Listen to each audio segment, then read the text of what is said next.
साथियों, हमारे प्रदेश अध्यक्ष नेता प्रतिपक्ष, मेरे सहयोगी पूर्व सचिव महोदय मौजूद हैं, हमारे सांसद राज्यसभा गुरु जी और आप सब यहाँ पर आए हो। सबसे पहले तो मैं आपका आभार प्रकट करता हूँ कि आप यहाँ आए इस वार्ता में शामिल होने के लिए। और जैसा दीपक जी ने और बहन जी ने बताया कि स्पेशल इंटेंसिव रिव्यू के नाम से निर्वाचन आयोग सन 52 से लेकर आज तक लगातार ये प्रक्रिया चलती रही है। लेकिन हम और आप जानते हैं कि आज से पहले इस मुद्दे पर ना तो किसी पॉलिटिकल पार्टी को ना आम नागरिक को ज़्यादा रुचि रही या ज़्यादा कोई चर्चा हुई, क्योंकि संविधान में विदित है कि वोटर लिस्ट बनाना, नाम जोड़ना, काटना, चुनाव प्रक्रिया को सरल, पारदर्शी, निष्पक्ष बनाना एक प्रक्रिया है जो निर्वाचन आयोग के अधीन है।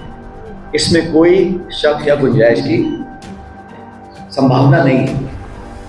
सवाल ये उठता है कि जब इतने सारे लोग बिहार में उदाहरण के तौर पर लाखों लोगों के नाम इसमें से कट गए, राहुल गांधी जी ने प्रमाण के साथ प्रेस कॉन्फ्रेंस कर कई बार ये प्रदर्शित किया है, फैक्ट और डेटा, नाम और नंबर के साथ कैसे वोट चोरी हुई, नाम काटे गए, चाहे वो हरियाणा है चाहे कर्नाटक है, अनेकों जगह ऐसा हुआ। दुर्भाग्यवश माननीय निर्वाचन आयोग जो एक संवैधानिक संस्था है, उसने आज तक भी इस पूरे प्रकरण पर जांच बिठाना भी ठीक नहीं समझा।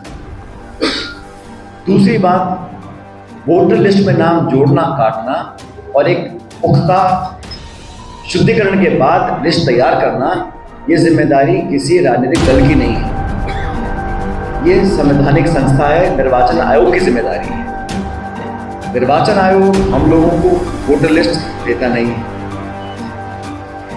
निर्वाचन आयोग हम जब प्रमाण देते हैं तो जांच कराता नहीं है। हम सवाल निर्वाचन आयोग से पूछते हैं तो जवाब भाजपा के प्रवक्ता देते हैं। चीफ इलेक्शन कमिश्नर की जो प्रेस कॉन्फ्रेंस हुई उसमें उन्होंने कहा कि हम आपको वोटिंग के दिन की जो फुटेज है वो कैसे दे सकते हैं, हमारी माँ बहनें इसमें वोट डाल रही हैं, हम साझा नहीं करेंगे। और स्वतः ही 45 दिन के अंदर मतदान दिन जो होता है, मतदान दिवस, उसकी जो सीसीटीवी की फुटेज है उसको 45 दिन में स्वतः ही नष्ट करने का जो निर्णय लिया है, ये संकेत करता है कि उनकी निष्पक्षता और पारदर्शिता संदेह की घेरे में खड़ी है। और हम तो खुले मन से बोलते हैं, हम चाहते हैं कि चुनाव निष्पक्ष हो। वोटर लिस्ट जो 18 साल का है, भारत का नागरिक है, वोट देने का अधिकार रखता है, उसको वंचित नहीं किया जा सकता। और माफ करना, भाजपा के नेता बार बार घुसपैठी का नाम लेके लोगों में भ्रम फैलाते हैं। मैं पूरी जिम्मेदारी के साथ कहना चाहता हूँ, इस देश में अगर कोई भी घुसपैठिया है जो देश का नागरिक नहीं है, अवैध रूप से वोट डालना चाह रहा है, उसको कतई इजाज़त नहीं दी जानी चाहिए, उस पर सख्त कार्रवाई करी जानी चाहिए। हम नहीं चाहते कि भारतवर्ष के अंदर कोई भी घुसपैठी आए इलीगल तरीके से। लेकिन मैं ये सवाल पूछना चाहता हूँ कि पिछले 11 साल में इस भाजपा की सरकार जो दिल्ली में आसीन है, कितने घुसपैठियों को आपने देश के बाहर निकाला है? वो आंकड़ा साझा कीजिए। आप चुनाव आता है तो घुसपैठिए बिहार में आ जाते हैं, फिर महाराष्ट्र में आ जाते हैं, फिर हरियाणा में आ जाते हैं, अब यहाँ जब अगला चुनाव होगा आसाम में चले जाएंगे। आपकी कथनी करनी में फ़र्क है। पार्लियामेंट में कितनी बार सवाल पूछे गए, कोई स्पष्ट आंकड़ा नहीं दिया गया। लोगों को भ्रमित करने का काम किया जा रहा है।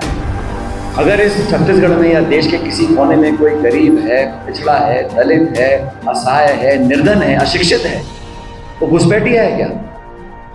जो आज धान की फसल लगा रहे हैं, काट रहे हैं, उन पर इतना समय है क्या कि वो जाके दुनिया भर के दस्तावेज इकट्ठा करेंगे और जाके झगड़ा करेंगे अफसरों से कि हमारा वोट में नाम है कि नहीं है? उनको 2 जून की रोटी नसीब नहीं हो रही है। इस महंगाई के ज़माने में बच्चे पालने में आपको तुमको आती है, दिहाड़ी करते हैं, मजदूरी करते हैं। उन लोगों के संरक्षण के लिए आज कांग्रेस पार्टी मैदान में है। देखिए, चुनाव में हार जीत तो जनता तय करेगी।